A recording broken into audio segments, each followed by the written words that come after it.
Shalom, shalom, mes bien-aimés dans le Seigneur. Je vous salue par le nom précieux de notre Seigneur Jésus, le roi des gloires, le créateur de toutes les choses, le Dieu incréé par sa grâce divine. Natelemi les sous pour partager nabiso cette petite pensée. Moi, si j'ai moko ya mukie ya maloba na Nzambe ko encourager yo zwa mokano ya kolanda Yesu Masia. Aux autres décisions, il y a qu'au servir avec fidélité, l'amour et la patience.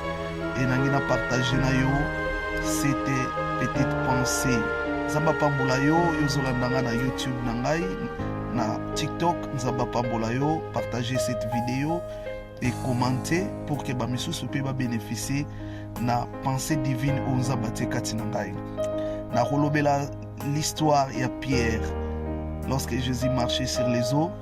Et Pierre a moni Jésus a dit Seigneur permettre ngapi natambola likola mai na yesi kozali et nangina partager na yo na encourager yo pe natalisa yo eloko nini ezo permettre yo te okoma te sika Seigneur Jésus azozela yo et na partager na biso. La Bible dit dans Matthieu 14 tobandi yango na 24 et la Bible dit la barque déjà au milieu de la mer était bâti par les flots, car les vents étaient contraires. À la 4e veille de la nuit, Jésus alla vers eux, marchant sur la mer. Quand les disciples le virent marcher sur la mer, ils firent troubler. Et dirent, c'est un fantôme. Et dans leur frayeur, ils poussèrent des cris. Jésus leur dit aussitôt, rassurez-vous, c'est moi, n'ayez pas peur. Pierre lui répondit, Seigneur, si c'est toi, ordonne que j'aille vers toi sur les eaux. Et il lui dit, viens. Pierre sortit de la barque et marcha sur les eaux pour aller vers Jésus. Mais voyant que le vent était fort, il eut peur. Et comme il commençait à foncer, il s'écria, Seigneur, sauve-moi. Aussitôt Jésus étendit la main, le saisit et lui dit, homme de peu de foi, pourquoi as-tu douté? Bien-aimé dans le Seigneur, et lorsque je lisais la Bible, passage et ça était dans une révélation tellement ébélée, la parole de Dieu est tellement is very sweet. The word of God is very sweet, it's very nice. Et la parole de Dieu est vraiment kitoko, est tellement élengi. Et ça quand on sentir que ton cœur est rempli dans la joie. Ozoyoka ke motema etoni na esengo ozoyoka lokola nayebi na expliquer mon ndenge nini nayebi te vraiment na expliquer mon ndenge nini.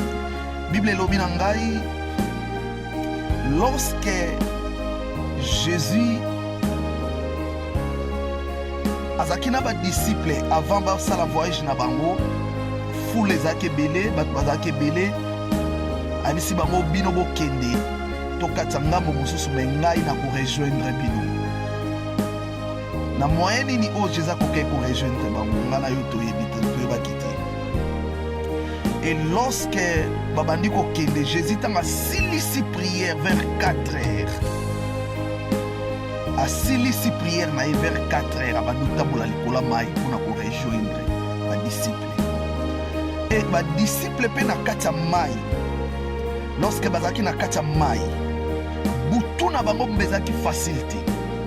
Les vents soufflaient, ma vague émanait comme mata. Leur vie était en danger. Pendant que les maîtres n'étaient pas là,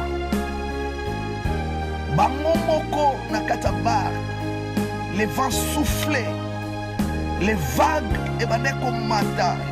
Vie comme qui a danger. Eba kite ba benga nani na situation wana. Or, la Bible dit pendant que Babandeko continue mon bembo na bango, Seigneur Jésus abandi ko tambola likolo mai. tanga bandi kotambola likola mai ba disciple tanga moni muto azotambola likola mai babandi kobanga babi oyo aza fantôme. C'est l'esprit des eaux. Et Jésus habité bobanga te zangai. Pierre na courage nyonso. Abi Seigneur, soke zayo permettre ngape na tambola likola mai na yesikre osali. Yesu abi yaka. Pierre abimi na kata bar. A posé ma colonne likola mai. Mai etosi. Pierre abandi ko marcher likola mai avec assurance. Na bit ke nazo kende esika maître azozela ngai. Mais mon pépé bandi ko souffler encore plus fort.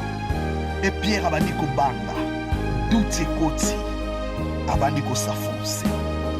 Abandi ko s'affoncer. Et tanga mona zo kende okufa bandi ko zinda. Abeleli maître. Bien-aimé dans le Seigneur, Bark, c'est l'image de l'église. Et Maï, c'est l'image du monde. La Bible dit, notre Seigneur Jésus a vaincu le monde et a vaincu la mort. Abaneko tambola likola Maï, c'est-à-dire dans une autre manière, Abaneko tambola au-dessus du monde ou au-dessus du péché. Abaneko dominer en haut. Et Pierre, na kata bar, malgré bazaki na kata bar, mon pépé baneko souffler. Ozalaki, exécution les kaki makasi. Peut-être na vie chrétienne a yo exécution les ki makasi. Na vie chrétienne a yo mon pépé les ki makasi zo souffler. Ma problème est les qui zo souffler. Mais ozoe batoro suka wapi. Et n'engana lobi kel Bark, c'est l'image de l'église. Oezaki na kati ya tempête, oezaki na kati ya exécution, oezaki na kati ya bitumba, na kati ya batake ya monde ténèbre. Les diables azoko attaquer aux églises. C'est bien aussi tous na kati église. Eza tellement malamu ya koza na kati église. Mais nous devons aussi avoir une relation permanente, une relation oezali relation individuelle avec notre Seigneur Jésus. Et c'est là que Pierre a dit Luka, c'est-à-dire relation individuelle en dehors il y a des disciples moussous, en dehors il y a kata bar, alingaki à vivre ezali relation ya yena Seigneur Jésus. Oza chrétien ozolandanga partout. Et sengena yo ozala premièrement na relation personnelle ya yo na Nzambe. Kozala kate na relation ya yo na Nzambe katango za église. Mais esengeli o construire o ezali relation personnelle ya yo na Nzambe. Ko bima na kati ya relation na kati ya relation premièrement ya église, mais on luki relation no permanent, relation individuelle, relation ya yo na Seigneur Jésus. O Pierre abande ko luka. Et lorsque Pierre abandi ko tambola, tango zui relation permanente, relation individuelle, ya yo na Seigneur Jésus. Obandi ko marché, tango Seigneur a bengi yo, alobi yaka. Et l'on a liboso senga to ebobi soki nzamba bengi yo. Yako tele mesika bengi yo azozela yondo ya. Mais kanisa teke kozala facile pona yo o arriver esika ya zali. Parce que mon pépé ko soufflé, ma problème est koya, les péchés vont te réclamer, les réclamations familiales, des échecs et des combats et côté ma vie pour que yo koma. Parce que les diables a yebi soki o komi na destinée, la couronne de la victoire est zozela yo. C'est pour cela les diables ont soufflé, ont tinda bitumba, ba problème, ba réclamation des désirs charnels, où ils ont soufflé pour na quoi tirer yo et affoncer yo au kwe na mai. Dans la vie chrétienne, tant qu'on bandi ko marcher, au mona, les vents et bandi ko souffler, des désirs charnels et bandi ko benda yo. les péchés et bandi ko réclamer yo banda ko zonga, le monde ils ont réclamé yo banda ko zonga, et ba combat ils ont réclamé yo banda ko zonga, et loko sala ki Pierre a échoué à combattre sika le maître bande ko zelaye, c'était à perdre qui ozala ki focus na ye envers le Seigneur. Abandi ko tala ba réalité o ebande ko souffler pene na ye, et loko ezo permettre yo échouer o komate sika maître azo zela yo, parce que o perdre o ezali focus na yo envers le Seigneur. Obandi ko tala ba réalité o yo zo kutanango, obandi ko tala ba réalité, les soucis de la vie, les désirs de ce monde, les désirs de la chair, les combats. Obandi kotala comment les démons, comment les sorciers bazoko combattre eux. Obandi kotala ke ozana libala te, ozana bana te, ozana mosala te, ba échec nyonso. O diable azo souffler, mo pepe zo souffler na vie chrétienne yo.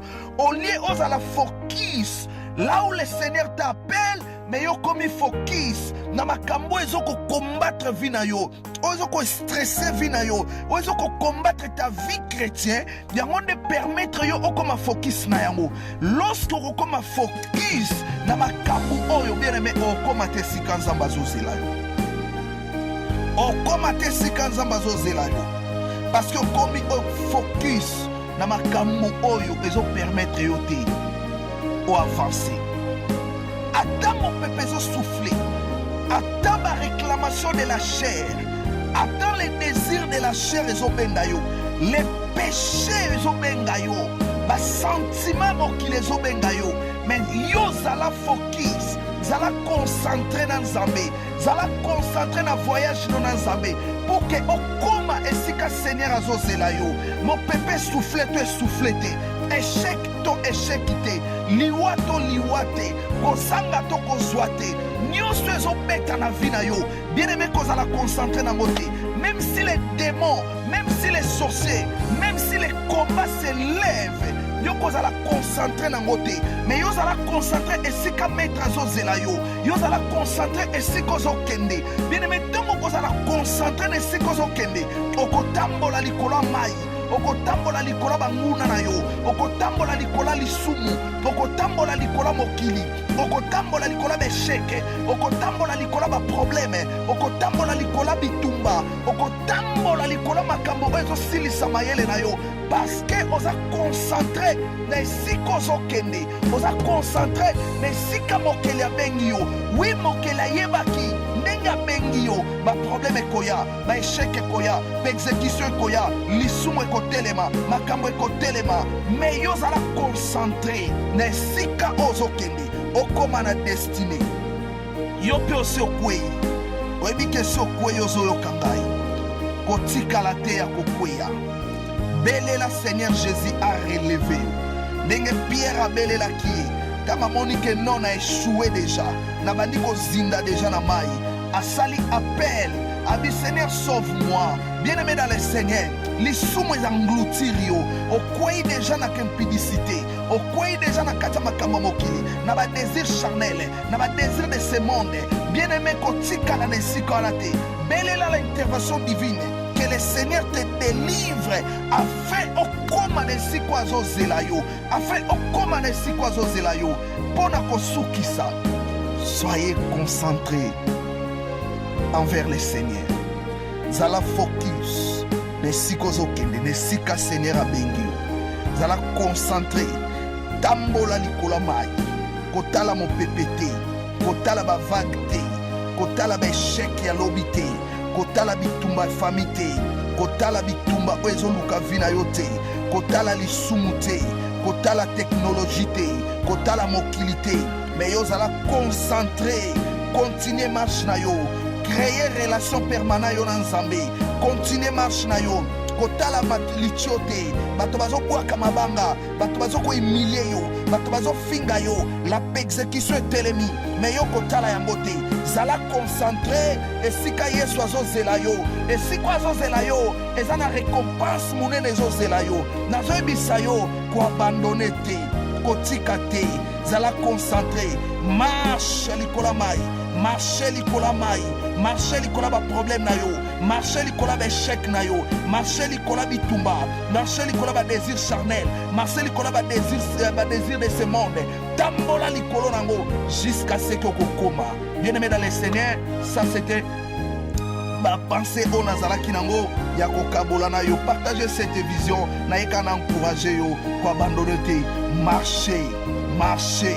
Ata mon pépé zo souffler, continuer à marcher. Kotala mon pépé te, kotala ba problème te, mais yo za la focus. Et si ka o yeso azo zela yo, zamba pambola yo, partagez cette vidéo, ce zamba salingolu, to kutana lisusu, poto partager encore cette message au Zamba Kopesa lisusu. Merci beaucoup, bonne journée à nous tous. Merci.